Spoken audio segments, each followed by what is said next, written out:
ito yung pinakamataas na falls na susubukan kong talunin sa buong buhay ko. Normal na outing lang sana ang pupuntahan naming magtotropa dito sa Cavite, pero ang nahanap naming falls ay grabe sobrang taas. At dito susubukan ko talaga ang tapang at tibay ng loob ko dahil first time kong tatalon sa ganito kataas.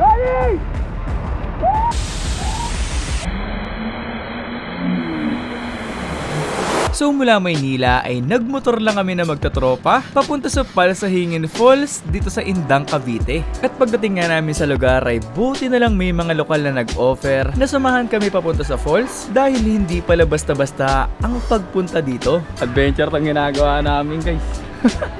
So di namin alam kung saan kami papunta. Walang proper entrance. Nakita ko lang talaga ito sa Google Maps. Tapos ito binabaybay namin yung daan. So dito nga ay sinusundan lang namin ng paglalakad yung mga lokal at pagkalipas lang ng mga ilang minutong paglalakad ay ipapakita na sa amin yung pinakamataas na tinatalunan nila sa falls. Ay, ito yung talunan.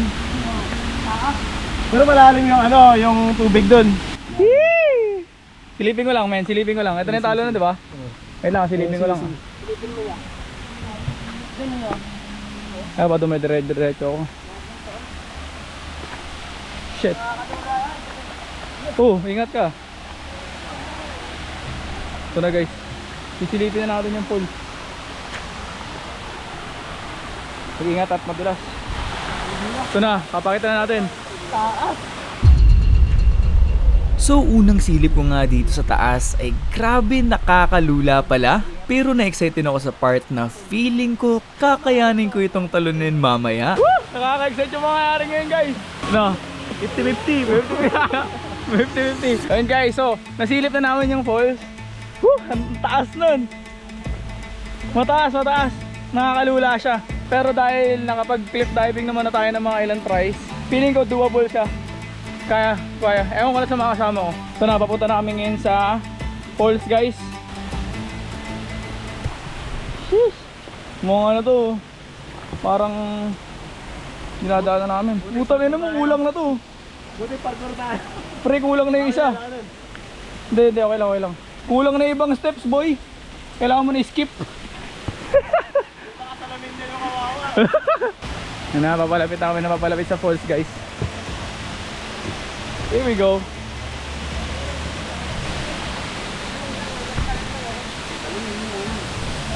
Thank you mga boss, ha. May nabahala sa inyo mamaya. Ano pangalan mo nga pala, pre? Paul. Coach Paul, parkour. Kuya, parang ikaw yun na, tumbling ano? Oh. Yun yun. Napapanood ko pa. Yun. So pagkarating nga namin dito sa falls, ay una kong tinanong sa mga taga rito ay kung saan sila mga tumatalon at kung saan din umaahon para safe kami sa mga gagawin namin. Dito na tayo BS. Dito na kami BS. Doable na, Jay? Ha? Doable yung talon? So dito na kami ngayon sa lugar. Very exciting yung mangyayari. Warm up muna tayo syempre. Parang bala ko, dun muna sa mababa. Dito. Yan, mababa. Kalahati muna. Tapos kalahati. And then pinaka-challenge is makatalon ako doon or kami. Makatalon kami doon. Let's go. Dito nga habang nagbibihis pa lang kami, ay bumelo na agad si tropa doon sa medyo mataas at papakitaan na agad kami ng isang malupit na dive. Sige, banat. Backflip ata, guys. Another one. Oh! Wow! Panis! Sinimulan na yung that diving, pare. Mamaya tayo naman. Woo!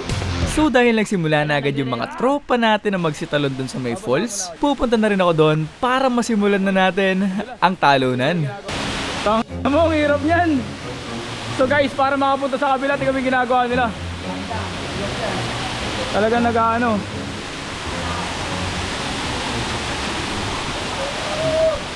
Game! Ready? 3, 2, 1, send it! Woo!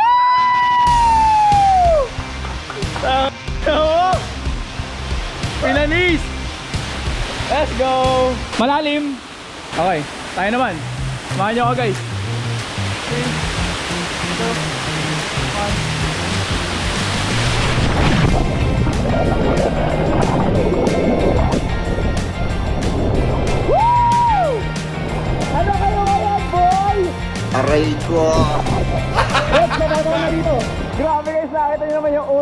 natin. Woo! Sobrang lamig ang tubig. Eto guys, next natin si B-Boy. Ang goal natin ngayon, kailangan lahat ng mga kasama natin makapagtalon, mga talon, okay? Ibilang kami? In 3, 2, 1, let's go! Woo! Justin! Ano kayo gagawin ito? In 3, 2, 3 ball! Papasig na agad! Whoop! Whoop!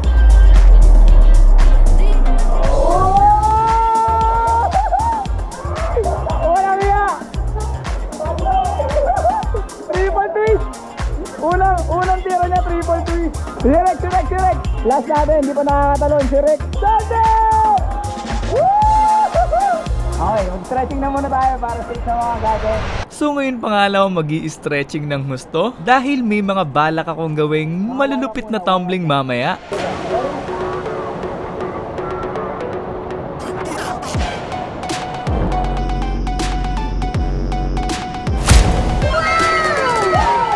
Guys, nahirap yung ganun yung tumbling guys. Huwag mo gagawin. Warm up lang. Yung ganong tira ni Justin, alam ko yung ganun eh. Feeling ko double back yun eh. Robin, feeling ko double back yun. Tumama ako sa ano. Son? Hindi malakas. Oh. Wala pa ako. Hindi siya bato eh, ano lang, buhangin. So dito nga ay may bala kaming gawing challenge. Kailangan naming makatalon ng malayo mula dito papunta dito. Hindi ka dito pwedeng kapusin dahil may kahoy na pwede mong malandingan. Ganito mga lokal na taga-tumbling. Malayuan ng talon. Ready?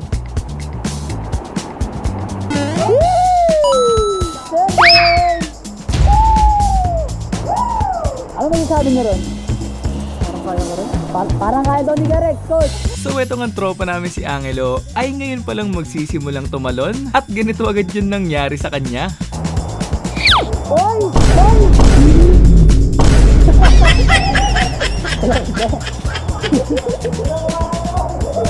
Habang yung dalawa naman sa amin na si Rex at B-Boy ay kanina pa dinadaga at hindi pa rin makatalon dun sa level 2. Dinadaga po si Rex. Simula mo.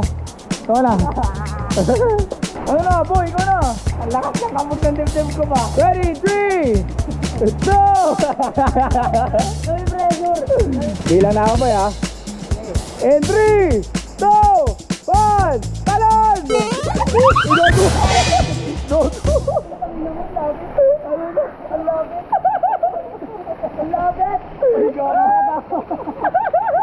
Yun yung wag mong gagawin pag tumalon ka, yung mag-lean back. Kasi wala ka ng ano nun, hindi ka na makakabawi. Coach yan guys. Wala ka ng malo.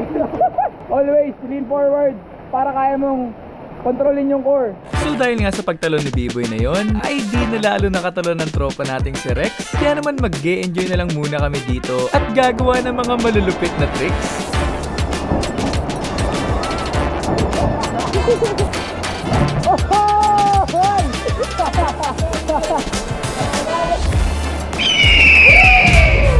Maganda yung sinilo guys. Oh, black na! Black na! Masakit! Masakit talaga yung black na ka eh. Try mo. So dito nga guys ay may nahanap si Justin na spot na sakto para sa double backflip. So ipe-prep muna namin kung kaya. Kaya din, kung palayo. Kaya! Kaya! Naramdaman ko kaya ko mag-double back. Ang kaso lang, mababaw lang yung tubig dito. So may nakikita ko bang ibang setup? Yan na yun oh. So dito nga guys ay susubukan na ni Justin mag-double backflip. Medyo nakakakabalang dito yung setup dahil malapit kami sa bato at kailangan palayo talaga yung gawin naming talon. Hey! Woo! Kaya ko yun! Ako naman, si Coach mo naman, man. Kaya mo. Ha? Ang dali lang. Promise. Tumitang coach. Guys, nakakabasa kasi yung apakan. May pako. Hindi ka makasetup ng maayos. Ay no. So ito na nga at tayo na ang susubok mag-double backflip. Wala nang atrasan to. Yeah! Yeah! Medyo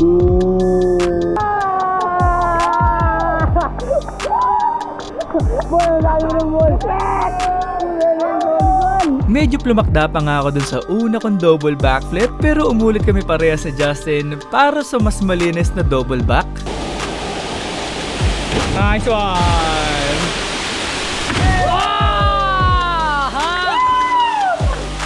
Ikaw na! Sa pambato rin ng parkour yan, guys. Pambato yan kahit may building na yan. Ready!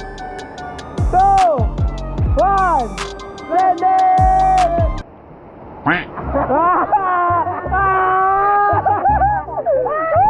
Huwag na wag mo gagawin yan! Huwag na wag mo gagawin yan! Tawin mo! Ano pano? Ano? Nice one!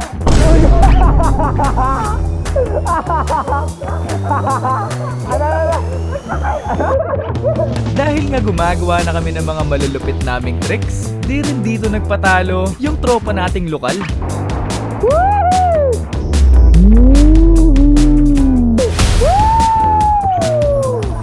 Mali si Coach Ball!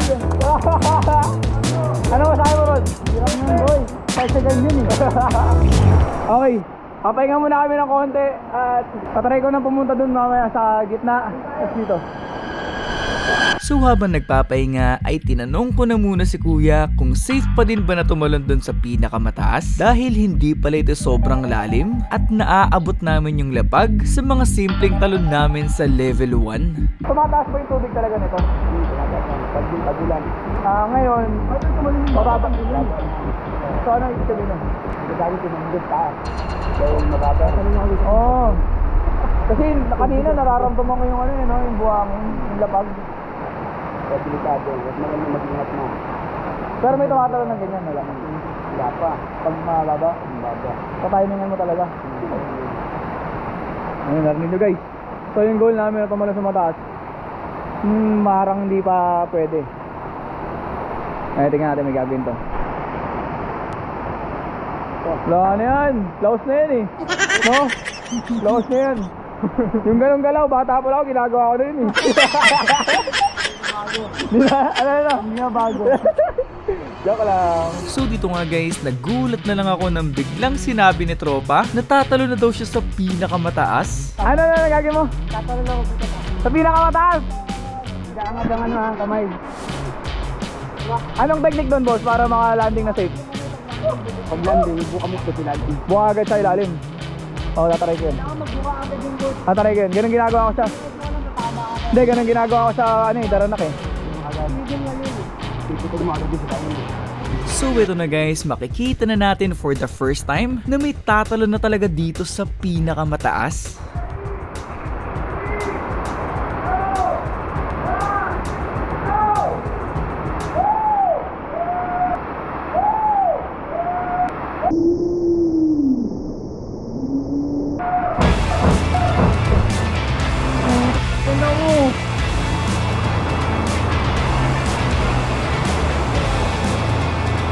Lupit! Tol, kamusta? Okay lang po. Ang lupit mo ah. Wala masakit? Wala po. Naramdaman mo yung lapag? Opo. Paano technique? Ginanaw ko lang sa akin. Paano? Sinupin ko lang ganun. Sinupulan talaga. So okay lang naman pag ganun? Opo. Shit, parang gusto kong tumalon ah. Woo! Kasi sinupin nyo lang paano ganun. Ganun, okay lang yun. So ang landing mo straight? Opo. Tapos sinupin mo lang straight. Okay. Woo! Game. Kaya ko kaya yun? Kaya, immortal ka. 7 years yung ano mo. Wala namang respawn time na, no? Kaya na. Practice muna ako, 1-1. Dahil tumalo na siguro doon sa pinakamataas, testing mo muna doon sa medyo mataas. Tapos, larga tayo sa pinakamataas. So, lalakarin ko na muna doon dito. Ready guys? Tawirin na natin to. Tama ko kayo sa pagtawid.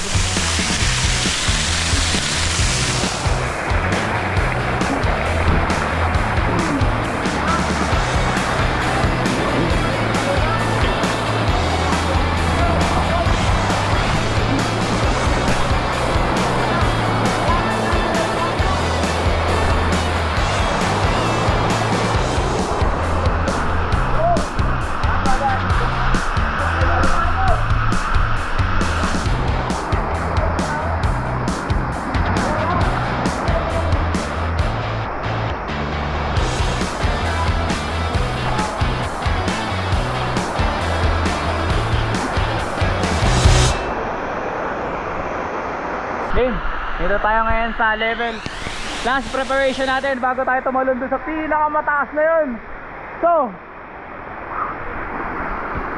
So dito guys, may nangyaring hindi maganda. Hindi lang nahagip sa camera pero dumulas yung paa ko dito sa pagtalon at humampas yung GoPro sa bibig ko pagkabagsak.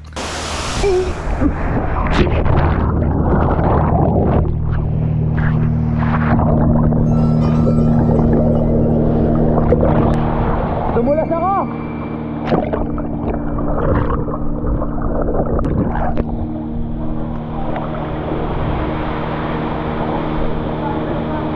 Dumulas ako, gagi. Ang sakit, tumama yung ngipin ko. Mali pala na may GoPro. Sakit. Mampas yung GoPro sa bunganga ko. Ngipin ko ngayon sumasakit. Ah! Damn. Kahit may masakit nga na nangyari ay hindi ko hinayaan na panghinaan ako ng loob at tutuloy pa din ako sa challenge na tumulon dun sa pinakamataas. Okay, makakating ko na yun. Men. Good luck, Men. Pang-relax muna. Bago ako man. Ayoko, bawal sa vlog yan. Tara, tara. Oh my god, kinakabahan ako. Kaya. Pero kaya ko yun, kaya ko yun. Kaya ko naman, di ba? Kaya mo yan. Tara. May malapit naman hospital dito ata. So eto na guys, at aakitin na natin yung tuktok ng falls. At sa mga pagkakataong to ay grabe na din talaga yung kaba ko. Kaya ko to. Na-practice ko naman na to dati. Kaya ko to. Ito na, lapit na tayo.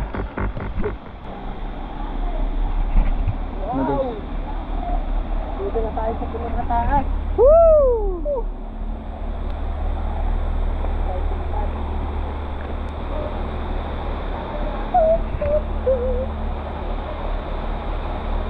Grabe yung kaba ko, eh. Anong huling tip mo para sa akin? Ano yung coach? Lakasan mo ng loob mo. Lasa ko na loob ko.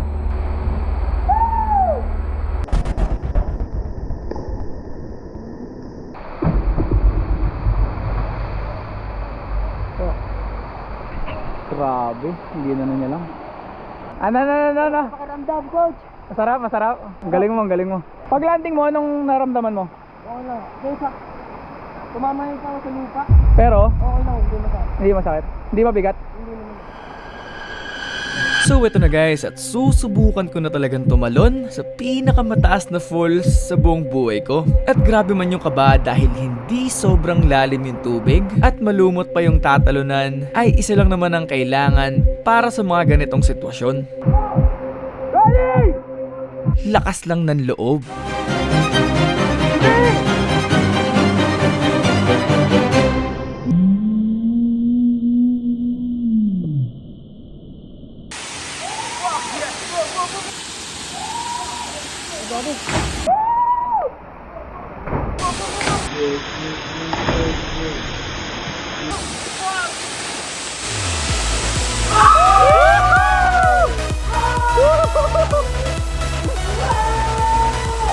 Grabe guys, sobrang nakaka-proud at talagang napakasarap sa feeling na malabanan mo yung takot mo at makagawa ng bagay na naduduwag lang akong gawin mula dati pa. At eto nga patunay na kahit gaano pa nakakatakot ang isang bagay, basta't practice mo ito ng mabuti at haharapin mo ng buwang yung loob, ay makakagawa ka ng mga napakalupit na experience na talagang ikaka-proud mo habang buhay.